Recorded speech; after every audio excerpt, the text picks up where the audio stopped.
Alex shelling का गीत तक नहीं जानते थे और आज सक्सेस के सीढ़ी में अपने आप को कदम रखते चले जा रहे हैं। और मैं देख रहा हूँ हर महीने अपनी इनकम को वो ग्रोथ की ओर लेके जा रहे हैं।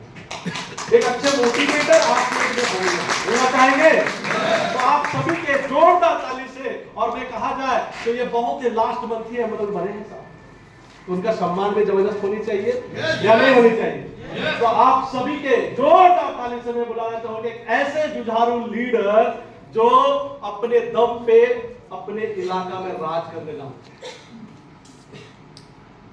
तो हमारे ग्रेट लीडर मिस्टर अजीत नायक जी के लिए एक बार जोरदार ताली होनी चाहिए।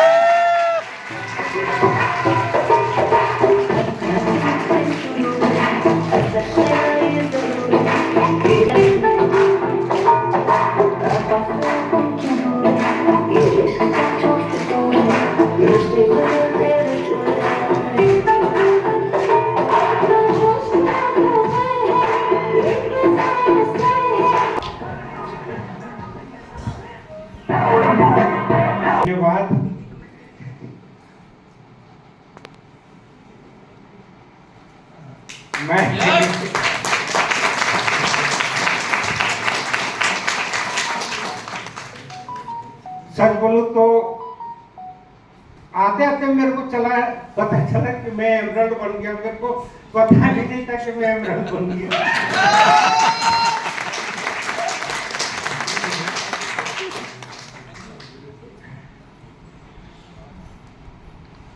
जैसा कि मेरा नाम अजीत नायक हुआ, मैं कुंटपुरी छत्तीसगढ़ से बिलोंग करता हूं और अपना पिछला जिंदगी को मैं बताना चाहूंगा। आप लोग सुनने के लिए तैयार है ना? जी, थैंक यू। मैं डायरेक्ट सेलिंग का वाकई में डी भी नहीं जानता था कि डायरेक्ट सेलिंग होता क्या है, इसमें करना क्या पड़ता था, ये सही है मैं बिल्कुल नहीं जानता था। यहाँ आने से पहले मैं केबल नेटवर्क में काम करता था। केबल नेटवर्क तो जानते हैं ना, घर घर में जो टीवी चलती है केबल नेटवर्क, आज के ज़माने में वो बंद हो चुकी है, लेकिन पहले चलती थी। लॉकडाउन के बाद बंद हो गई वो, धीरे धीरे। तो उसी में काम करता था। लगभग मैं 16-17 साल तक उसमें काम कर चुका था। उसी जंगल के बीच में मेरी मुलाकात मेरे ग्रेट अपटाइन अमरदास जी से हुई। मैं उनको तहे से धन्यवाद करना चाहता हूँ। उनके बदौलत मेरे को स्टेज मिला और अंदर से एकदम इतना खुश हूँ कि मतलब बयान करने के लिए शब्द नहीं है। मैं वाकई में थैंक यू अमर सर। उसी भी जैसे बोल रहा था कि अमर सर से मेरी मुलाकात हुई और अमर सर जब भी मिलते मेरे को खाली डायरेक्ट सेलिंग के बारे में बताते और विक्रांत सर का पेवर खोल के दिखाते कि देखिए आज विक्रांत सर का इतना आया, विक्रांत सर का उतना आया। और मैं ना लगभग 1600 घर थी जहाँ मैं केबल का वसूली करता था पैसे। मैं इग्नोर करता था, नहीं मेरी जिंदगी में मैं खुश हूँ, सब चीज़ था मेरे पास, घर द्वार बाल बच्चे सब अच्छे से चल रहे थे जिंदगी। लेकिन अमर सर बोलते थे कि इसमें लाइफ है, इसमें लाइफ है, कराओ। फिर मेरा घर आने जाना चालू किया, कंटिन्यू मेरे घर आने जाने लगे। कई बार मेरे घरवाली भी बोलती थी कि अमर सर क्यों आते हैं। शुरू में तो नहीं जानते थे कि अमर सर हैं कौन। मैं बोलता हूँ मेरे दोस्त हैं, है ना। तो उस हिसाब से घर में इनका परिचय हुआ और घर में मेरा आने जाना चालू हुआ। फिर एक दो बार मेरे घरवाले के सामने मेरे को बैठा के प्लान दिए तो घरवाली एक ही चीज बोली कि यदि इनको ना 6-6 हज़ार तुम लगे 12,000 दे दीजिए। तो वही मैं सीधा 12,000 निकाल के दे दिया। बदले में शाम को सामान बहुत सारा कुछ हेल्थ प्रोडक्ट वगैरह ला के दिए मेरे घर में। मैं अमर सर से एक ही चीज बोला, ये क्या है मेरे को नहीं मालूम, लेकिन मेरे को मेरा 12,000 रिटर्न चाहिए। मेरे को मेरा 12,000 रिटर्न चाहिए, कैसा आएगा बताइए। तो दोस्तों मैं बताना चाहूँगा आज वो 12,000 रिटर्न पाने के लिए पाते अगर मैं देखूं तो लगभग 10 लाख से ऊपर का अर्निंग कर चुका हूँ मैं रिटर्न और कंप्लीट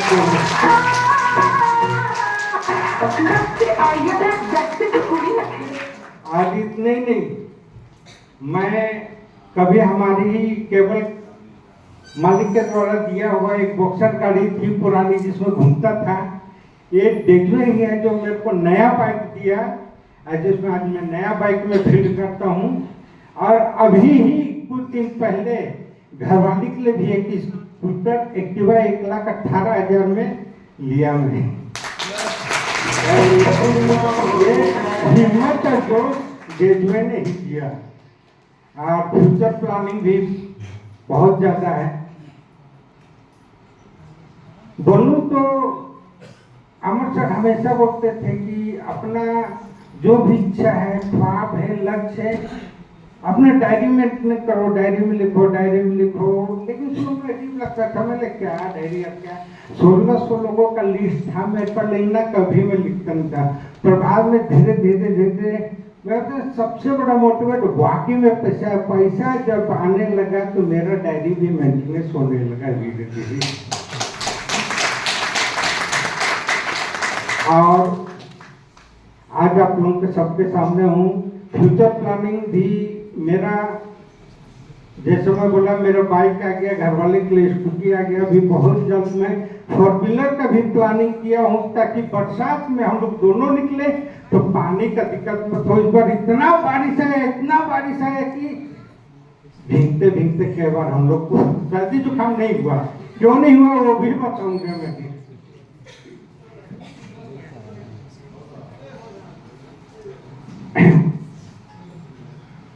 एक चीज बताना चाहूंगा, मेरे को ना एक बहुत ही खतरनाक बीमारी हो चुकी थी। इस ग्रेजुएट से आने से पहले मैं लगभग 17-18 साल का था। उसी टाइम मेरे को बहुत ही डेंजर एक बीमारी था जिसको अस्थमा बोलते हैं। बचपन में मेरे मम्मी पापा बोलते हैं, जब मैं पैदा हुआ था तो मेरे को छांदा कौन कौन जानते हैं? छांदा पैर के ऊपर पैर, हाथ के ऊपर हाथ, जिससे वो करते हैं, छांदा था, जिसके कारण मेरे को निमोनिया हुआ। निमोनिया धीरे धीरे अस्थमा का रूप ले लिया और मेरे दोनों पॉकेट में इनहेलर हुआ करता था और मैं बिना इनहेलर का नहीं चल पाता था। हर मौसम में मेरा अस्थमा का अटैक आता था, सांस फूलने लगता था। यहाँ तक कि 10 कदम दूर में भी कोई लोग रहे तो मेरा सांस का आवाज सुनकर डर जाते थे कि क्या हुआ, मतलब पसली चलता था। घर में देहाती इलाज बहुत चला, जैसे बोलते थे देसी मुर्गी का अंडा का मालिश करना, या कोई मतलब लहसुन तेल और क्या जाफर वगैरह का मालिश करना। बहुत परेशान था। जब मेरा अटैक उभरता था ना तो मेरे को मेरे घर वाले, हमारे कुनकुरी से बिलासपुर की दूरी 300 किलोमीटर है और उस समय बस वगैरह भी नहीं चलती थी, बहुत पुराना खटारा गाड़ी चलता था। या रायगढ़ तक 275 किलोमीटर दूर रायगढ़ तक जाके ट्रेन में बिलासपुर जाना पड़ता था। तो उस समय 6,000-7,000 गाड़ी भाड़ा दे के मेरे को बिलासपुर कर्नल YS दुबे के यहाँ, जो डॉक्टर मेरा ट्रीटमेंट करते थे, वहाँ एडमिट कर देते थे और लगभग 4 दिन 5 दिन एडमिट रहता था। और एडमिट भी उस स्थिति में जब मेरा सांस चलता था ना तो धीरे धीरे आवाज बंद हो जाता था, गला एकदम बंद, कफ निकलता। और अटैक इतना ज्यादा ना, अस्थमा का अटैक शायद कोई देखा हो किन्हीं के अगल बगल में है, तो उस टाइप से मेरे साथ होता था।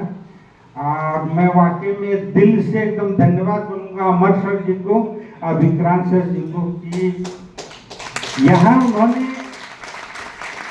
हमारे डॉक्टर विकेश मेघवानी से एक दिन अमर सर बात कराया और मेरे को आस-पास के बारे में उन्होंने लेने के लिए मेरे को बोला। तो बोले, अमर सर बोले सेम चमकता से कोई दिक्कत नहीं, आप खाइए। तो मैं फिर उसको लिया। मैं बोला कि शुरू में उस समय रेट कम था, 1340 रुपये था। लिया मैं शुरू में केवल शाम को खाने लगा, फिर थोड़ा ठीक लगा तो सुबह शाम खाने लगा। मैं लगभग डॉक्टर तो मेरे को ज़्यादा नहीं, 90 दिन ही 3 डब्बा खाने बोले थे, लेकिन 3 डब्बा खाते खाते इतना अच्छा फीलिंग हुआ कि मैं अपना घर में, मेरे घर का किचन कभी जाइएगा तो देखिएगा 13-14 के 15-16 डब्बा अभी तक खा चुका हूँ। किसी में हल्दी रखी है, किसी में धनिया रखी है, किसी में मिर्च रखी है, सब में मैंने मसाला को सजा रखी है। कांच का बटन बहुत सुंदर है।